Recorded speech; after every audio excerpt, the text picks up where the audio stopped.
شہر محرم الحرام میں شادی بیاہ شرعاً جائز ہے، اس کے لیے حوالے ہیں، اگر ہے تو کیا پھر بھی اسے رواجاً محرم کے تقدس کے منافی سمجھنا ٹھیک ہے؟ محرم کے تقدس کے منافی سمجھنا تو غلط ہے، اس لیے کہ کوئی شے ہے ہی نہیں۔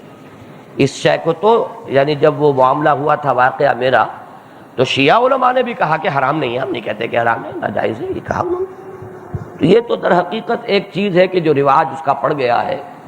تو میں نے تو یہ کہا تھا کہ حضرت حسین رضی اللہ تعالیٰ عنہ کی شہادت محرم میں ہوئی، حضرت حمزہ کی شہادت جو ہے وہ شوال میں ہوئی، اور شوال میں آپ شادیاں کرتے بےتاشا۔ حضرت مصعب بن عمیر کی شہادت ہوئی، حضور زخمی ہوئے، 70 صحابہ جو ہے وہ اس میں شہید ہو گئے، جن میں حضرت حمزہ اور حضرت مصعب بن عمیر جیسی شخصیتیں موجود تھیں۔ اگر یعنی خاک کربلا پر بھی اگر یہ اتنی تعداد میں جام شہادت نوش کیا ہے، بچے بھی بڑے بھی، تو وہاں تو یہ کہ 70 جو ہیں صحابہ کرام حضور کے صلی اللہ علیہ وسلم، لیکن یہ کہ یہ کہاں ہے کہ اس شوال کے مہینے میں آپ شادی نہیں کر سکتے؟ غزوہ احد شوال میں ہوا ہے۔ تو یہ چیزیں ایک غلط تاثر ہے کہ جو ذہنوں پہ قائم ہو چکا ہے، اور اس میں کوئی بھی اس کے غلط ہونے یعنی اس کے لیے حرام ہونے کے لیے جواز کے لیے حوالے درکار ہے۔ جواز تو ہر شے جائز ہے، الا یہ کہ وہ حرام ثابت ہو۔